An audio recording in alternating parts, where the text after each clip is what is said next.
Hello and welcome back once again to the HR Social Hour Half Hour Podcast. This is episode 184, The Best of HR Wonder Women, Volume 1. I'm your host, John. And I'm Wendy. How are you, John? Wendy, I'm well. Happy September. Happy September. Wow. Yeah, very excited to welcome back a returning sponsor in the Talent Magnet Institute. Yay. Thank you, TMI. So happy to have it back. Yeah, we so much appreciate Mike Sipple and his whole team at Talent Magnet. We're going to be doing an interview with one of his team members soon. They're going to be taking part in our chat, in the second chat of the month, over on the 26th, I believe. Yes. Mike will be co-hosting that chat with us. So lots of great things. Those of you that know Mike know he's just a tremendous partner for not only the social hour, but for our community at large, and just always happy to be able to partner with him. And so we want once again, thank Talent Magnet Institute for sponsoring this month. Yes. Thank you, TMI. Happy to have him back. Wendy, as we were talking last week and started looking at the fact that we have all this amazing content that we've been able to create over the last 3.5 years now, something fun here in that we are going to introduce folks that maybe are new to the show or haven't listened all the way back or maybe missed HR Wonder Woman. We're going to give them a little sampler, as it were, of the show. Maybe explain how you came up with it and then why we're in the place we're doing it right now and what's coming up. Yeah, so excited to get a chance to go back and listen to past episodes on purpose, not accidentally. For those of you who have been listening for a while, you know that we haven't had any HR Wonder Women episodes out in 2021. It's been a while since we've had any, even in 2020, because my co-host Ann Tompkinson was diagnosed with breast cancer. So she had been going through treatment and we didn't need anything extra going on. So we put HR Wonder Woman on a hiatus. Good news, she has finished her treatment. She did radiation and she is now in full recovery mode, resting her body and getting herself back to a place where she's able and excited about getting back to the podcast. So HR Wonder Woman has not gone away, but in anticipation of Ann's return, I thought it would be fun to revisit some of my favorite episodes, pull out some great content that we had. And I got to tell you, John, it's a lot of work to go through and pull out that content the way you want it. But it was also a lot of fun. Not just go back and listen to that content again, but to figure out what do we share again? What's the great stuff? I think I posted out there, I was listening to our episode with Elena Valentine, and I actually I had to listen to it 3 or 4 times because I couldn't decide what I wanted to share. So that just tells you there's a lot of great stuff out there. I am so excited. I did decide to start with the first 5 guests. So you'll hear from Margaret Spence, Sarah Morgan, Elena Valentine, Aiko Bethea, and Tamara Rasberry. Lots of great friends of the pod, and lots of, these women are still doing fantastic things out there. So really hope that you guys enjoy this episode. Feel free to go back and listen to the full episodes as well. But this is, this little sampler, I thought it would be fun. And I know I had fun putting it together. So I hope you all enjoy listening to it. So, Margaret, how can HR help lead the way to develop these women as leaders? I just spoke at HR Florida, and one of the things that I said to the group there was we have to know who women are. One of the challenges that I see right now is we build leadership development programs, but we have no idea who the women are that we're putting into the programs. We have no idea who they are. I've been in HR for years. You both have been in HR.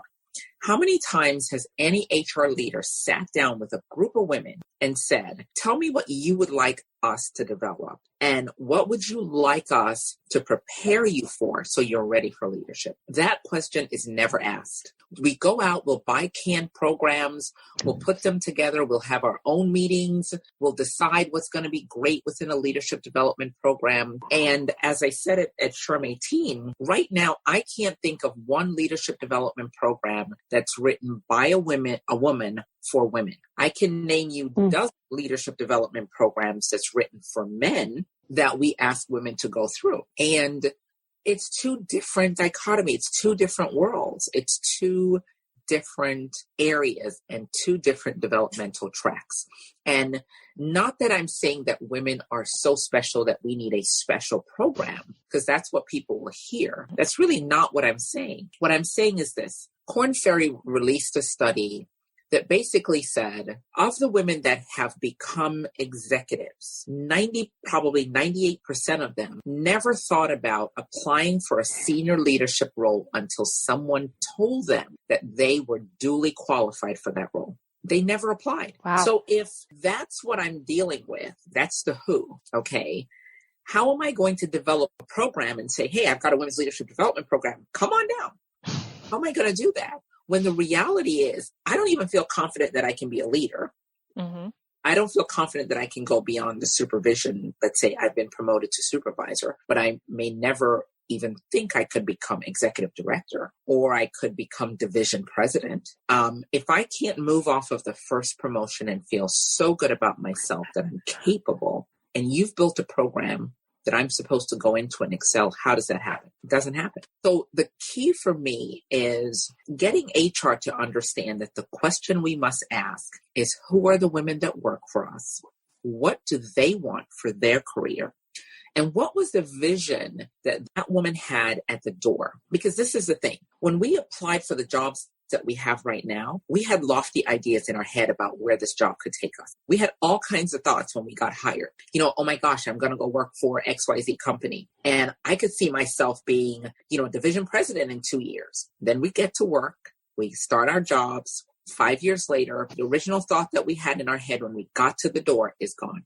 We've picked up all of the illusions and delusions and all the other things that go along with it. And right. We've forgotten who we are. So for HR, we have to go back to fundamentals. Who do we have in our workforce? What do they want?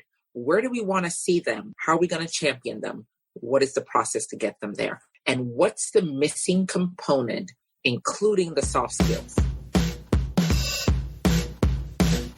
Finding new people to follow. That was the other great thing, is getting those voices out in front of myself, which is really awesome, because Sarah, you've been great on social media sharing examples of white allies who get it right. And that's really what, for Ann and I, trying to get it right. How can we be allies in this fight, I guess, for lack of a better term? I don't like that it's a fight, but yeah, here we are.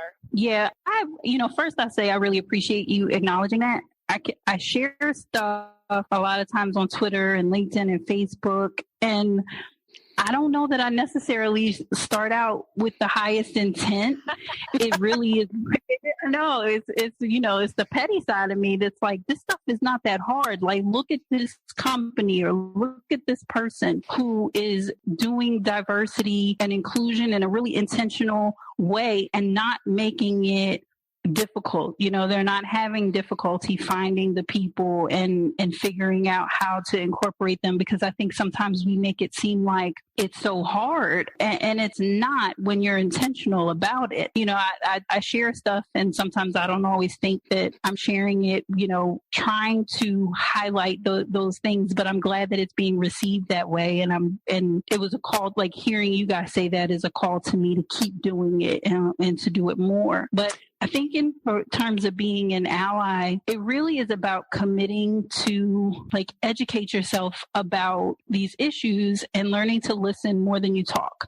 This work isn't really about you. It's about centering and creating space for other people. So you got to pass the mic. You got to let other people have the opportunity to talk, tell their story, share their experience in their voice, and not do anything to interrupt and dilute and discount, what it is that those folks are saying. And then I think the other piece is knowing that you're going to get it wrong. And that's okay. Like, you're going to say stuff. It's going to offend someone. You're going to have to be corrected. That is all okay. But what's not okay is inserting yourself into the space to share your opinion without having done any type of like educational effort, like there you no requisite knowledge whatsoever, and then being unwilling to be checked when someone says, yo, you're doing this wrong. Like the way that you're coming at this is not the right way, and you're inserting your privilege into this moment more than anything else. And then taking accountability for that and just being willing to say, I'm sorry, show me how, to do it better, give me resources to teach me how to do it better, and then following through on that. So, that for me is what's really important for anyone who's looking to be an ally, and I'll even say an accomplice in this fight. If you're trying to get in here and do this work alongside us, then that's what's really important.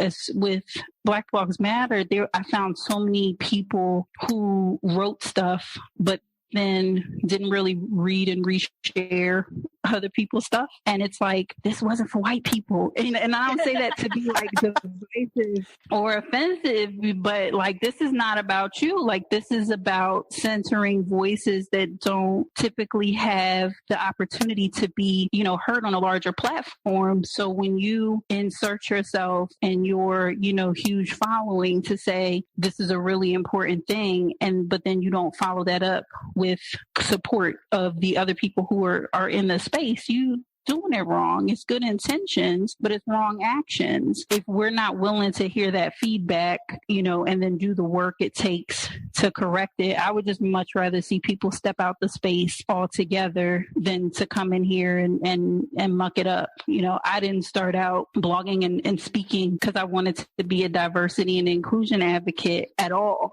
Like, I wanted to write about just regular HR stuff. Like, let's talk about the FMLA. Like, I didn't set out trying to talk about this, but here I am. And now that I'm here, I realize that my voice is adding value to the space. I'm creating space for other people as well. And if I'm going to stand here, then I've got to study and come with more than just my opinions and my observations. And I would just encourage anybody who's wanting to do this work and stand in this space to recognize that and be willing to do those same things as well. I think that's great. It's funny that you're talking, you're telling us that if we want to be allies or accomplices, that we have to think about our impact, not our intention, or not our intention alone, right? And own our own impact and say we're sorry when we screw it up, which we will. And yet you started by saying, oh, I post those things because I'm feeling kind of petty about it. And it doesn't matter, Sarah, what your intention was. The impact was really solid. Impact was good stuff. Yeah, the impact was great. But yeah, I can't even say that my efforts are that noble. I definitely am like,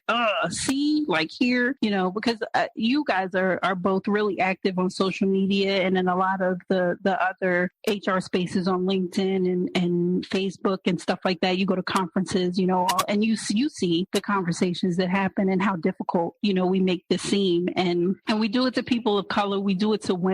And it's like, you got to be kidding me. Like, I remember saying that to somebody on Twitter, if Hollywood can do inclusion writers, we sure can.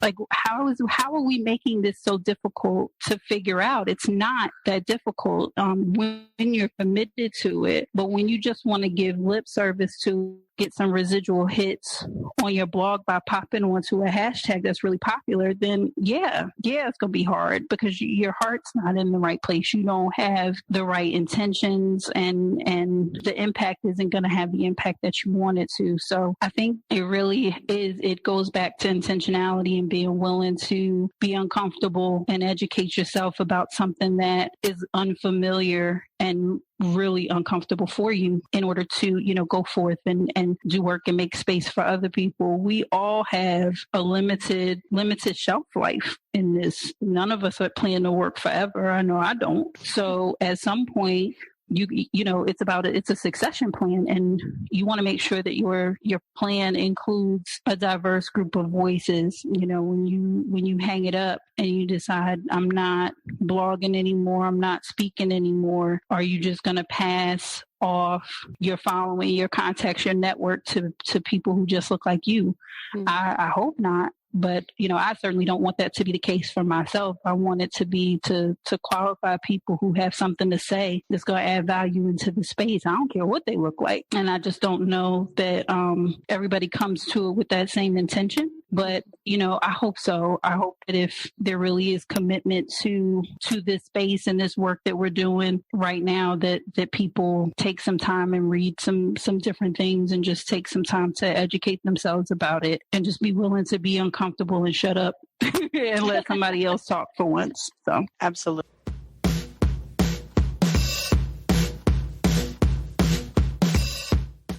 You can be vulnerable in what you don't know.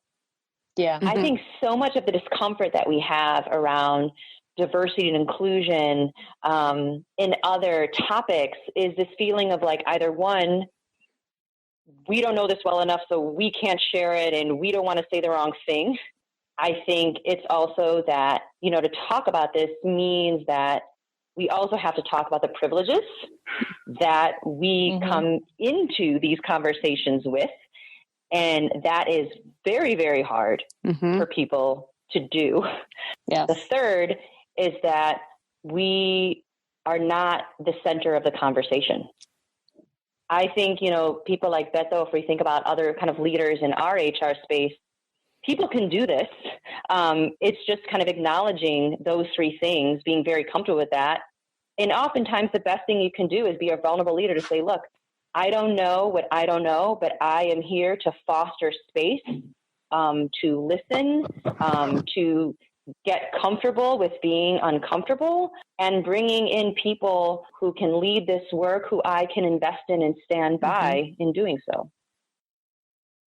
Hello, everyone. This is Mike Sipple Jr. with the Talent Magnet Institute, and I want to invite you to extend an invitation or enroll yourself at talentmagnet.com to the early career and mid-career professionals who are looking at ways to develop and elevate their people skills, their management skills, the way they approach their work days, their work weeks, and how do we as people leaders bring out the greatest potential in others.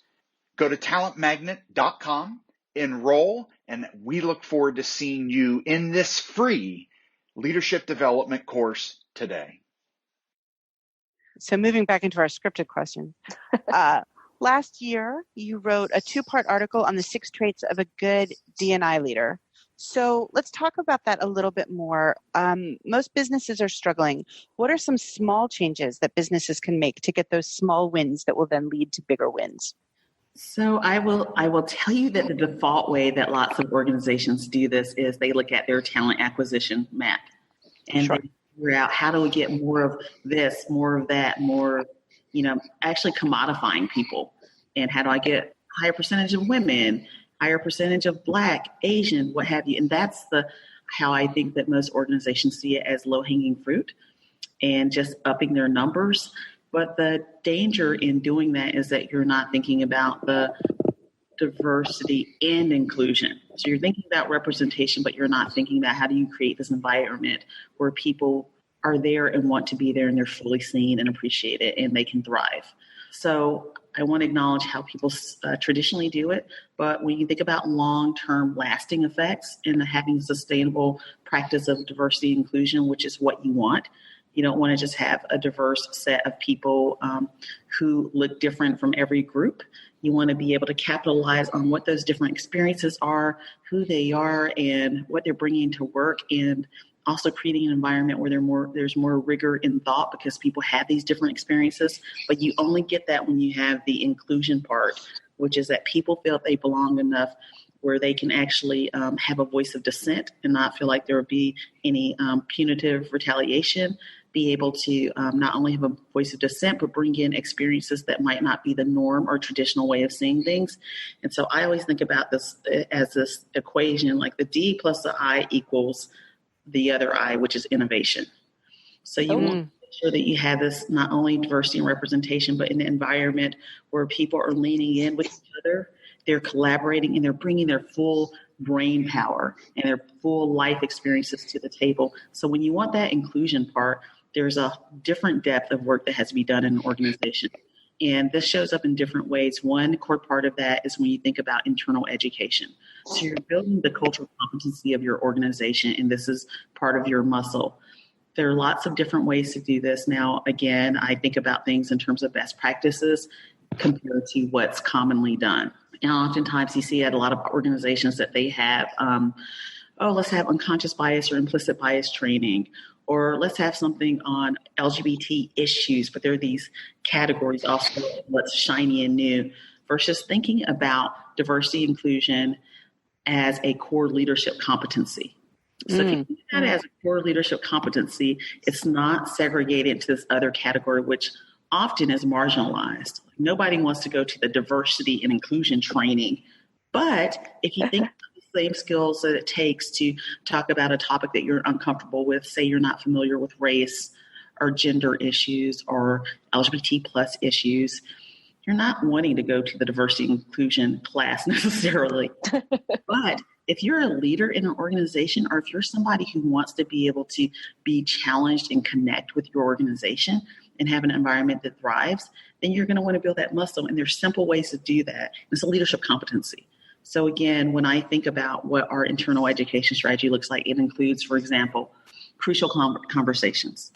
Like it's the same skill set to talk about something that you're unfamiliar with and maybe uncomfortable with as when you're putting somebody on a PIP. I mean, they're difficult, make your heartbeat go up, and you have to practice and you have to rehearse and really figure out where you're coming from. It's the same skill set, and you have to have courage and lean in and sometimes be vulnerable. The same training that you want for people so they're not seeing things black and white, and you want your leaders to be able to navigate the gray. How much do we hear that as a leadership competency? Being able to deal with ambiguity and navigate the gray, well, that's polarity thinking training. So I see that also as part of a critical just leadership competency versus a diversity and inclusion competency. But it's the same skill set that allows you not to see everything in black and white, but understand that there's multiple sides of the coin in the issue so that you're challenging yourself in your automatic thinking.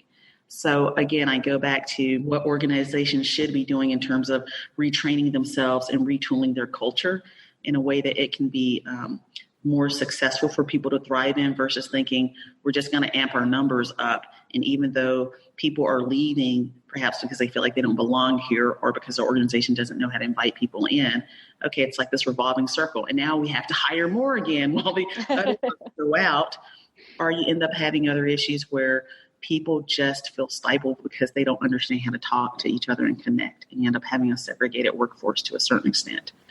So I would say one of the mistakes that organizations have is they're not building their leadership muscle.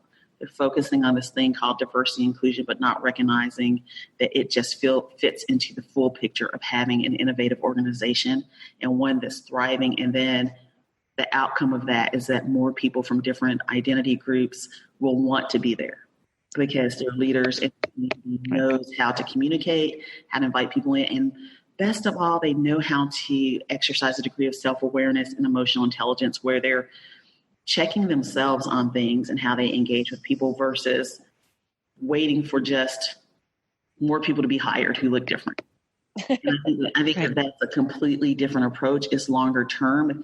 It's sustainable thinking, and you're creating cultural competence, and you're creating leadership skills that will just continue to feed back into an organization. So what could we just as people do? Like, never mind that we're in HR. What can we as people be doing about an issue that's this deep and this systemic? How do we disrupt that system?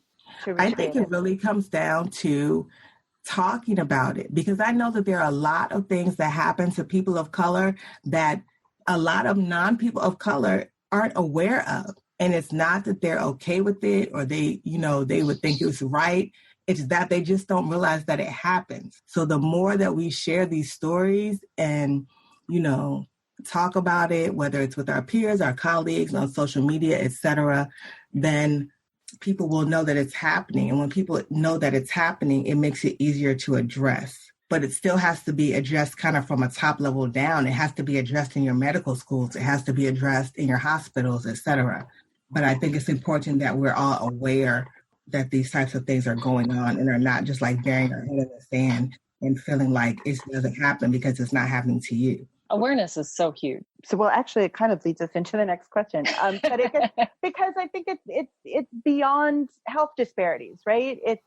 We need, the stories that people of color and other underrepresented people groups experience need to be brought into the general consciousness of society. Right.